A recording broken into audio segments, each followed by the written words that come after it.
오늘도 요한계시록 14장에 기록된 이 말씀을 통해서 하나님께서 주시는 은혜를 우리가 함께 나누기를 원합니다. 이 요한계시록 14장은 요한계시록 12장에서부터 14장까지 삽입구절의 마지막 내용입니다. 두 짐승의 핍박과 환난 속에서 끝까지 믿음을 지킨 성도들을 맞이하는 어린 양 예수님의 모습과 또 마지막 심판의 모습을 그림으로 설명을 하고 있습니다. 여러분, 요한계시록 11장 15절에서 마지막 나팔이 불려지게 되면 하나님께서 예정하신 때가 다 된 것입니다. 그동안 끝까지 믿음을 지켰던 성도들은 영원히 사는 몸으로 변화되어서 들림을 받아 주님을 만남으로 하늘에서는 어린 양의 혼인잔치가 벌어지고요, 땅에서는 불신자들의 심판이 임하게 되는 것입니다. 이런 엄청난 사건이 왜 일어나게 되었는가? 요한계시록 12장부터 14장까지 그 이유를 설명을 하게 되는 것입니다. 그래서 이 부분을 우리는 삽입구절이라고 말씀을 하는 것입니다. 우리 지난 시간에 살펴봤던 것처럼 12장에서는 하나님께서 구약의 교회, 이스라엘 백성을 통해서 메시아를 예언하셨고, 마귀는 그 메시아를 죽이려고 영적인 전쟁을 하지만 예수님께서는 십자가와 부활의 사명을 감당하시고 하늘로 성천하심으로 이 땅의 신약교회만 남게 된 것입니다. 마귀는 이 마지막 때가 얼마 남지 않은 줄 알고 이 아들을 낳은 여자, 이 신약교회를 핍박을 하게 되는 것입니다. 그래서 13장에서 두 짐승, 이 세상의 왕들과 거짓 선지자를 통해서 위협하고 미혹을 하면서 왕과 우상을 섬기게 하는 이런 영적인 전쟁을 하게 된다고 설명을 하게 되는 것이죠. 그리고 오늘 14장에 때가 되어지면 어린 양 예수님께서 이 땅을 심판하러 오시는데 끝까지 믿음을 지킨 성도들에게는 승리하고 돌아오는 이 장군을 맞이하듯이 승전가를 불러주는 이런 영광의 모습들을 기록을 하게 되는 것입니다. 그래서 여러분, 오늘 14장 1절에서 5절까지 모습을 보면 성도를 위해서 승전가를 부르는 하늘의 찬양대를 소개를 하고 있습니다. 여러분, 1절을 보십시오. 1절에 보시면 또 내가 보니 보라, 어린 양이 시온산에 섰고 그와 함께 14만 4천이 서 있는데 그들의 이마에는 어린 양의 이름과 그 아버지의 이름을 쓴 것이 있더라 라고 말씀을 하고 있습니다. 여기 어린 양 예수님께서 시온산에 서서 성도들과 함께 성도들을 기다리고 있는 모습을 지금 설명을 하고 있습니다. 여기 14만 4천 명은 요한계시록 7장에 요한이 본 성도들의 숫자를 말하는 것이죠. 12 곱하기 12 곱하기 1000, 구약교회와 신약교회, 그리고 굉장히 많다는 의미에서 1000을 곱하게 되면 셀 수 없는 많은 성도들이라, 이런 의미가 되는 것입니다. 이 성도들의 이마에 어린 양의 이름과 아버지의 이름이 쓰여 있다는 것은 요한계시록 12장 16절에 이 짐승을 경배하는 자들의 이마에 표를 받은 것과 대조가 되는 말씀이죠. 예수님의 이름과 하나님의 이름을 믿는 성도들을 상징하는 그런 의미라는 것입니다. 그래서 거기 먼저 믿음의 길을 달려갔던 이런 믿음의 선진들이 뒤에 오는 이 성도들을 향해서 승리의 노래를 불러주는 것입니다. 그래서 여러분, 2절에 보시면 이 사람들이 어떤 노래를 부르고 또 이런 사람들은 어떤 사람들인가 하고 소개를 하고 있습니다. 이들에 내가 하늘에서 나는 소리를 들으니 많은 물소리와도 같고 큰 우레 소리와도 같은데 내가 들은 소리는 검은고 타는 자들이 그 검은고를 타는 것 같더라 라고 말씀을 합니다. 여기 많은 물소리와 우레 소리가 들리는데 검은고를 타는 것 같다는 것은 여러분, 수십만 명의 성도들이 온갖 화음으로 찬양을 하게 되어질 때에 그 소리가 너무 크고 웅장하고 아름답기 때문에 많은 물소리 같다, 폭폭수가 떨어지는 그런 웅장한 소리 같다, 그리고 우레 소리 같은, 그런데 찬양으로 들려지는 검은고 소리라고 말씀을 하고 있는 것입니다. 그리고 이 성도들이 어떤 사람인지를 소개하는데 여러분, 3절에 보시면 그들이 보좌 앞과 네 생물과 장로들 앞에서 새 노래를 부르니 땅에서 속량함을 받은 14만 4천 밖에는 능히 이 노래를 배울 자가 없더라라고 말씀을 하고 있죠. 이러면 땅에서 속량함을 받은 사람들, 죗값을 지불한 사람들이라는 뜻입니다. 그리고 14만 4천은 조금 전에 나왔던 것처럼 12 곱하기 12 곱하기 1000, 성도들의 숫자가 굉장히 많다는 의미가 되는 것이죠. 구원받은 성도들을 상징할 때 14만 4천이라는 숫자를 쓴다는 것을 우리가 이제 이해를 하게 되는 겁니다. 그러므로 이 하늘의 찬양대는 아무나 설 수 있는 것이 아니라는 거죠. 땅에서 속량함을 입은 사람들만이 찬양대에서 찬양을 할 수 있고요. 새 노래로 노래할 수 있다. 구원받은 사람들의 노래를 새 노래라고 말하는 것입니다. 또 예수의 피로 죄값을 지불한 사람들, 죄사함을 받은 사람들만, 이 성도들만이 이 찬양을 할 수 있다고 말씀을 하고 있는 것입니다. 그리고 4절에서 5절까지 보시면요, 이 사람들은 여자와 더불어 더럽히지 아니하고 순결한 자라, 어린 양이 어디로 가든지 따라가는 자며 사람 가운데서 속량함을 받아 처음 익은 열매로 하나님과 어린 양에게 속한 자들이니 그 입에 거짓말이 없고 흠이 없는 자들이라 라고 말씀을 합니다. 하늘의 찬송을 부르는 이런 자들은 여자, 그러니까 신약 교회와 함께 세상과 짝하지 않고 어린 양 예수님이 어디로 가든지 따라가던 자들이고요. 또한 예수의 피로 죄사함, 죄값을 지불한 사람들이고 첫 열매, 하나님 것으로 드려짐으로 어린 양에게 속한 자들이라. 그리고 그 입에는 거짓이 없고 흠이 없는 자들이라. 믿음으로 승리한 자들이라고 말씀을 하는 것입니다. 이런 믿음으로 승리한 성도들이 어린 양 예수님과 함께 마지막 시대 끝까지 믿음을 지킨 성도들이 들림받아 올라오게 될 때 이 승리의 노래, 승전가를 불러준다는 것입니다. 여러분, 히브리서 12장 1절에 보면 이 모습을 이미 기록해 놓았습니다. 히브리서 12장 1절에 이러므로 우리에게 구름같이 둘러싼 허다한 증인들이 있으니 모든 무거운 것과 얼매기 쉬운 죄를 벗어버리고 인내로서 우리 앞에 당한 경주를 하며 믿음의 주여 또 온전하게 하시는 이인 예수를 바라보자 라고 말씀을 하고 있습니다. 우리가 이 땅에서 이 하나님 말씀이 진리인 줄을 믿고 그 말씀대로 순종하려고 믿음의 경주를 끝까지 달려가면 그 마지막 결성점에서 구름같이 허다한 증인들이 우리를 응원하고 환영한다는 것입니다. 여러분, 사도행전 7장 55절에도 보면 여러분, 스데반 집사가 유대인들에게 돌에 맞아 순교할 때에 하나님의 영광과 및 예수님께서 하나님 우편에 서신 것을 보고 말하되 보라, 하늘이 열리고 인자가 하나님 우편에 서신 것을 보노라 라고 말씀하는 내용이 기록이 되어 있습니다. 이 스데반 집사님이 믿음을 지키고 마지막 순교할 때에 하늘에서 그를 환영하고 영접하는 영광의 주님 모습을 기록을 하고 있는 것입니다. 그래서 마지막 나팔이 불려지게 되면 이 땅에 있는 성도들이 들림받게 되어지고 먼저 고난의 길을 달려갔던 이런 믿음의 선배들이 주님과 함께 나와서 승리의 노래를 부르며 성도들을 맞아주실 것이라고 지금 말씀을 하고 있는 것입니다.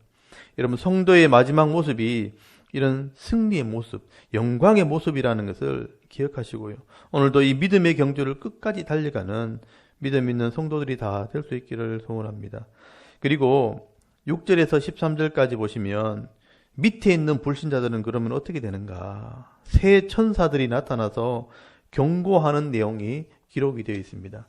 여러분, 마지막 때에 성도들이 들림받게 되어지면 이 땅에 남아있는 불신자들은 이제 마지막 심판을 받게 될 것을 새 천사가 경고를 하게 되는 것입니다. 여러분, 6절에 보시면 첫 번째 천사가 경고를 합니다. 이 땅에 있는 모든 민족에게 전할 복음을 가진 천사가 공중을 날면서 경고를 하게 됩니다.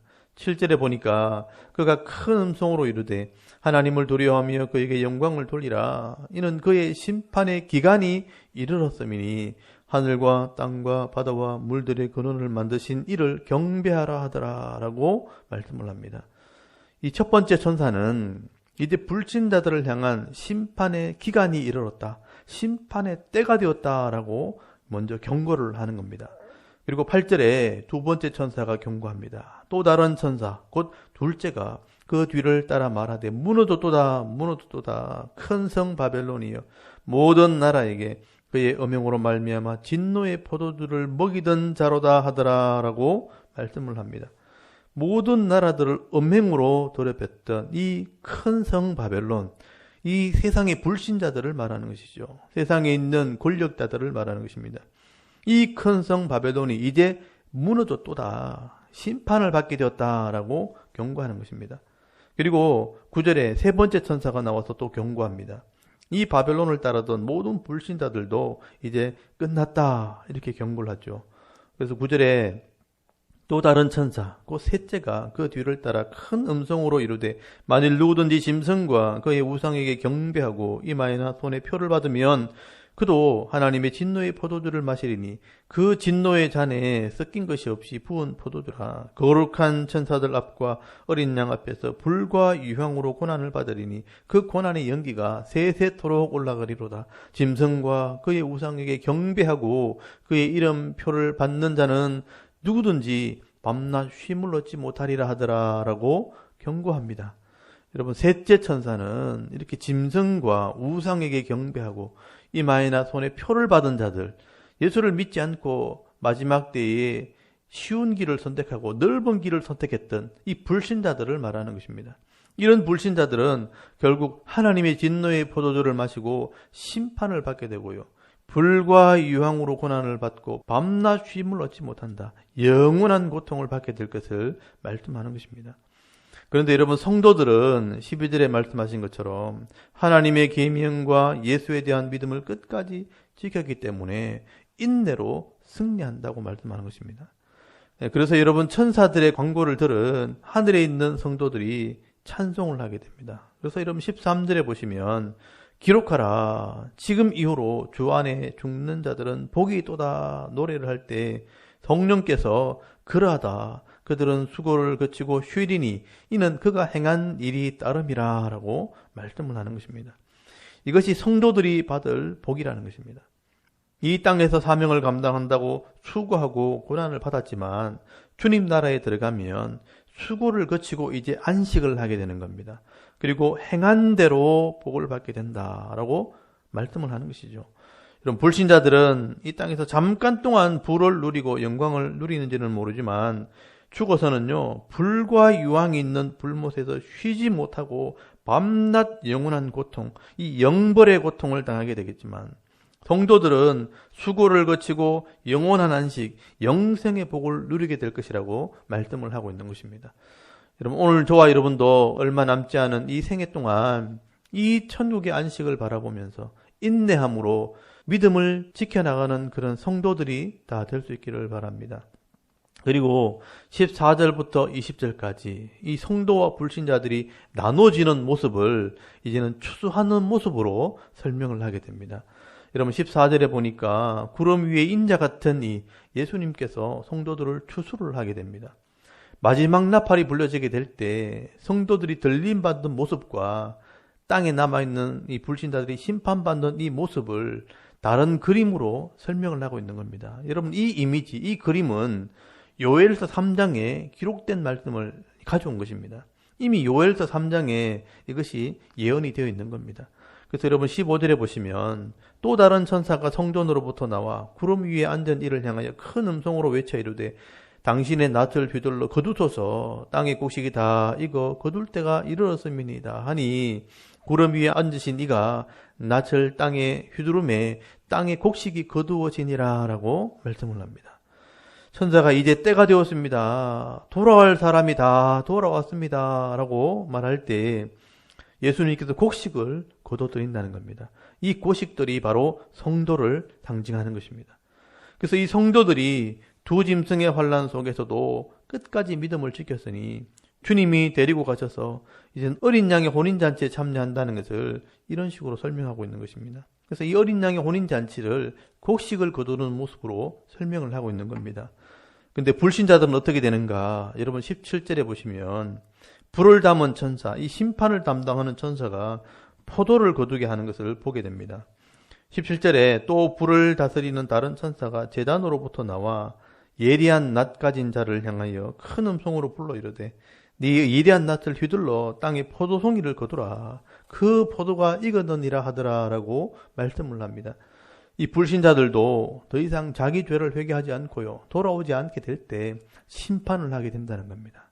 19절에 보면 천사가 낫을 휘둘러 땅에 포도를 거두어 하나님의 진노의 큰 포도주 틀에 던짐에 성 밖에서 그 틀이 밟히니 틀에서 피가 나서 말굴레까지 닿았고 1600 스타디온에 퍼졌더라라고 말씀을 합니다.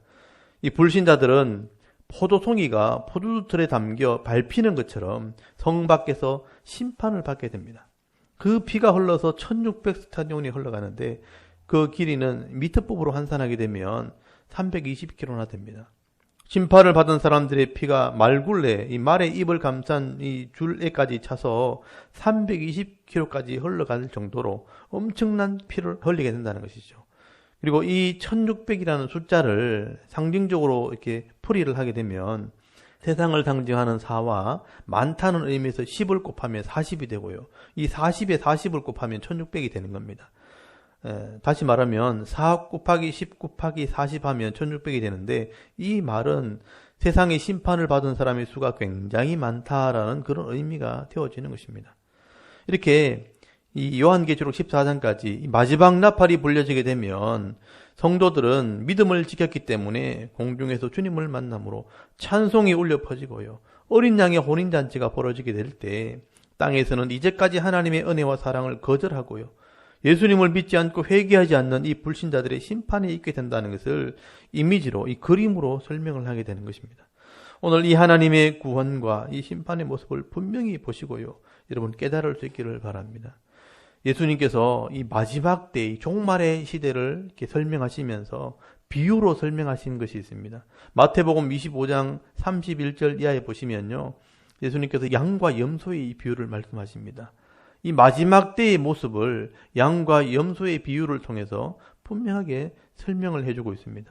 이 땅에서 가난한 자와 또 약한 자와 지극히 작은 자에게 한 것이 내게 한 것이라 말씀대로 순종한 사람들을 의로운 삶을 살았던 사람이라 이렇게 말씀하시면서 이 사람들에게는 창세로부터 예비된 나라를 상속받아서 영생에 들어가게 될 것을 말씀을 하고 있습니다.